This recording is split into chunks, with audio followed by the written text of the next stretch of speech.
राजस्थान के एक सुंदर गांव में एक पुरानी और भव्य हवेली थी। इसे गांव वाले काल हवेली कहते थे।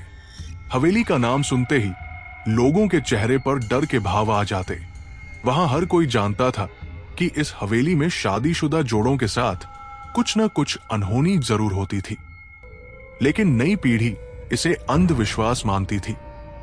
यही सोच अनुराग और निधि ने भी रखी। उनकी शादी पूरे धूमधाम से हुई थी और शादी के बाद दोनों को उनके रिश्तेदारों ने मस्ती के लिए इसी हवेली में सुहागरात मनाने भेजा। उन्होंने सोचा सुहागरात में थोड़ी मस्ती तो होनी ही चाहिए।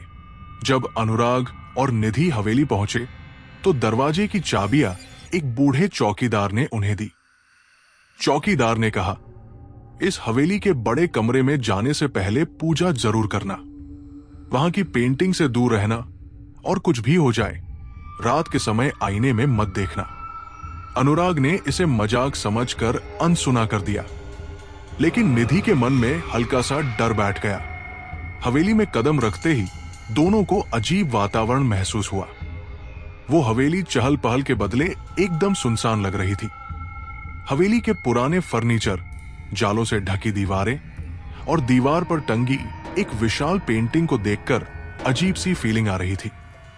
पेंटिंग में एक महिला थी जिसके चेहरे पर गुस्सा और दुख दोनों साफ झलकते थे। दोनों को अपनी पहली रात बिना किसी झंझट के मनानी थी, इसीलिए उन्होंने ज्यादा ध्यान नहीं दिया। रात के खाने के बाद दोनों अपने कमरे में गए। कमरा बहुत बड़ा था और पलंग के पास एक पुराना शीशा रखा हुआ था। निधि ने चौकीदार की बात याद की और शीशे की ओर इशारा करते हुए अनुराग से कहा, अनुराग, ये शीशा हटवा दो, मुझे अच्छा नहीं लग रहा। अनुराग ने हंसते हुए कहा, डरपोक मत बनो, ये सब बस कहानियां हैं। निधि शांत हो गई, लेकिन उसका डर बढ़ रहा था। जैसे ही अनुराग ने कमरे की लाइट बंद की, एक हल्की हवा का झोंका आया और मोमबत्तियां बुझ गया। निधि ने तुरंत अनुराग का हाथ पकड़ लिया। धीरे धीरे कमरे में हल्की रोशनी फैल गई। निधि ने दीवार की पेंटिंग की ओर देखा। उसे ऐसा लगा कि पेंटिंग में मौजूद औरत की आंखें उसे घूर रही थी। निधि ने अनुराग को जगाया, लेकिन जब अनुराग ने देखा, पेंटिंग सामान्य थी। तुम थक गई हो, सो जाओ, अनुराग ने कहा।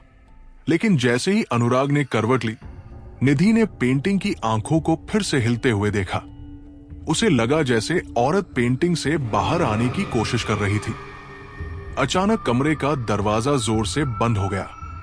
बाहर से किसी के दौड़ने की आवाज आने लगी। निधि कांपते हुए अनुराग के पास गई। अनुराग ने जैसे ही दरवाजा खोलने की कोशिश की, दरवाजा अपने आप बंद हो गया।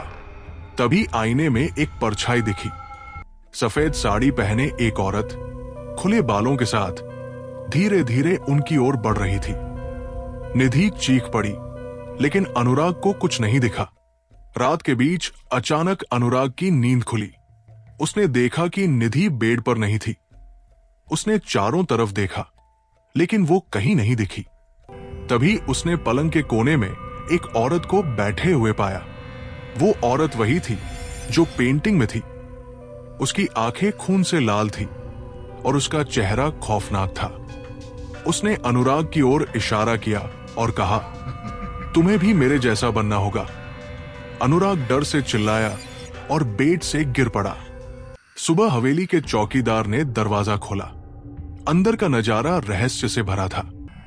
निधि बेहोश पड़ी थी और अनुराग का चेहरा पूरी तरह सफेद हो चुका था। चौकीदार ने गांव वालों को बुलाया।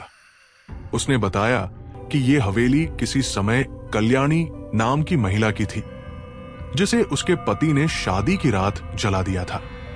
तब से उसकी आत्मा हर शादीशुदा जोड़े से बदला लेने के लिए भटकती है। गांव वालों ने हवेली पर पूजा की, लेकिन कहते हैं आज भी रात के समय वहां से किसी के रोने और चीखने की आवाजें आती है। कुछ जगहों का अतीत इतना गहरा और खौफनाक होता है कि वहां जाना अपने आप में खतरे को बुलावा देने जैसा है।